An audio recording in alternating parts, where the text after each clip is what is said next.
राष्ट्रवादी काँग्रेस पक्षाचे आमदार सुनील शेळके आपल्याबरोबर आहेत। सुनील शेळकेजी, काल तुम्ही सर्वच आमदार राष्ट्रवादी पक्षाचे अजित पवार यांच्यासह तुम्ही सिद्धिविनायकाच्या दर्शनाला गेला, परंतु या सगळ्यावरतून राजकारण रंगताना आपल्याला पाहायला मिळतं। तुमचे विरोधी बाकावर बसलेले रोहित पवार म्हणतात की आता अजित पवारांनी केसाचा भांग कसा पाडावा हे आता अरोरा जे रणनीतिकार तुम्ही तुमच्या पक्षाने अपॉइंट केलेले आहेत ते आता ठरवणार आहेत। हे बघा, दादांनी कसं राहायचं, दादांनी कसं वागायचं, कसं बोलायचं हे दादांना कुणी सांगण्याचं आणि शिकवण्याचं काही कारण नाही, प्रश्नही येत नाही।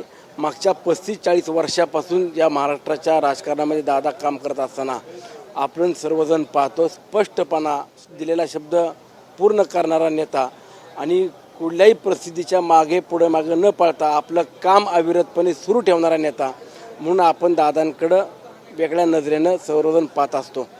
आणि रोहित पवारांनी जे काय बोलायचं आहे त्यांना मला असं वाटतं की त्यांनी त्यांच्या पक्षातलं पहिलं काय सुरू आहे, त्या पक्षामध्ये त्यांची काय सध्या परिस्थिती आहे यावरती त्यांनी त्यांचं आत्मपरीक्षण करावं।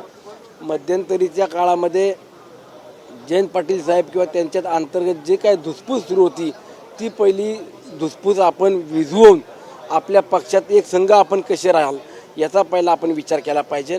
आणि राहिला आदरणीय अजितदादा किंवा आम्ही अजितदादांच्या सोबत असलेल्या आमदारांच्या बाबतचा प्रश्न, दादांनी कुणासोबत राहायचं, दादांनी कसं वागायचं, दादांच्या सोबत आम्ही कसं राहायचं, कसं वागायचं, तो आमचा व्यक्तिगत प्रश्न आहे, आमच्या पक्षाचा विषय आहे।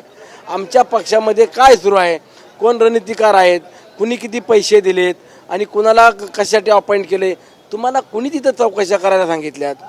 तुम्हाला तुमच्या पक्षामध्ये काय सुरू आहे हे पाहण्यापेक्षा दुसऱ्यांच्या पक्षामध्ये काय सुरू आहे, काय काम चालू आहे हे पाहण्याकरता तुमची नेमणूक केलेली आहे का? परंतु तेच रोहित पवार असं म्हणतात की जनतेची नाळ तुटली आहे दादांची, त्यामुळे असे नरेश अरोरा सारखे इतिहास रणनीतिकार जे आहेत ते त्यांना सोबत घ्यावे लागतात। त्यांना काय म्हणायचं म्हणू द्या। एका जत्रेनं मला आपल्या ग्रामीण भागामध्ये म्हण आहे की एका जत्रेनं देव म्हातारा होत नाही, तसं एका निवडणुकीच्या पराभवानं पुढे अजितदादा किंवा मराठ्याची जनता दादाला सोडणार नाही।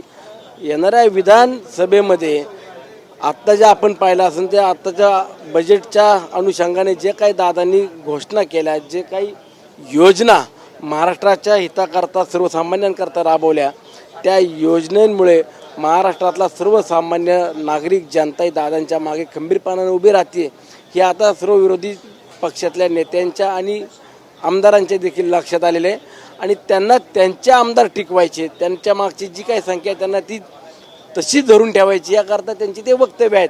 मला असं वाटतं की रोहितदादांनी कुणाला किती पैसे दिले आणि काय केले हे पाहण्यापेक्षा तुमच्या पक्षामध्ये तुम्ही स्वतःला प्रोजेक्ट करण्याकरता किती खर्च करता, तुम्ही मीडियाच्या माध्यमातून किती पोर्टल आणि किती बाकीच्या चॅनलला तुम्ही खर्च करता हा आपला पहिला बघा आणि मग बाकीच्यांना तुम्ही दुसऱ्यांना नाव ठेवण्याचं काम करा। आम्ही निवडणुकीच्या काळांमध्ये विधानसभेच्या तुम्ही रोहित पवारांच्या मतदारसंघाला टार्गेट करून तुम्ही काम करणार? नाही बघा, दादांनी जी जबाबदारी दिली ती जबाबदारी घेऊन मी काम करणार, असं नाही आहे। शेवटी माझा नेता दादा आहे, दादा उद्या जिथं जाऊन काम कर सांगतील त्या मतदारसंघात मी जाऊन काम करणार।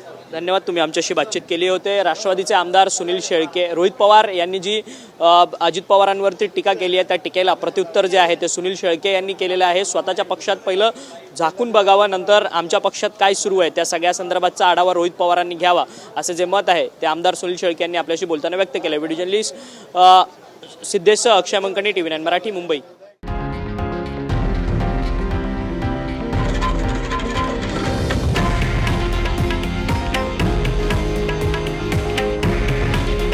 हे आहे देशातील नंबर 1 न्यूज नेटवर्क आणि आपण पाहत आहात TV9 मराठी। काळजी तुमची, हित महाराष्ट्राचं।